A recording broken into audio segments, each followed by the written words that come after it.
Welcome to Sweet Life Beat Life. We hope this video helps.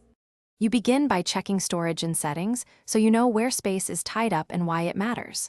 Once done, focus on cache and temporary files. Clearing them often frees several hundred MB quickly. Next, scan for duplicates and large downloads. Delete files over 50 MB you no longer need or move them. Make sure to empty the trash or recently deleted folder to actually reclaim space. This step completes the essential prerequisites and gets you ready for deeper cleanup. You now tackle the middle, more detailed work by removing or offloading apps consuming the most space.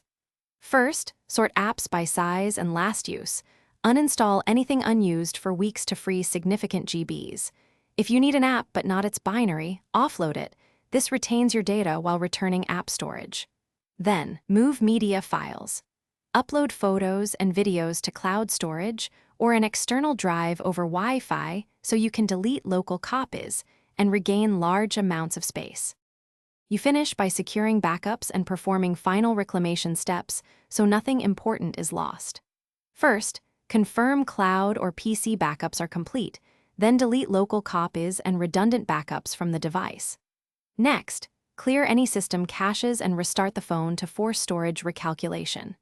If you still don't see expected free space, check hidden storage like other or app data and rebuild the media/database index. This often resolves phantom usage. If problems persist, repeat offloading. Thanks for watching. Consider subscribing if we helped you.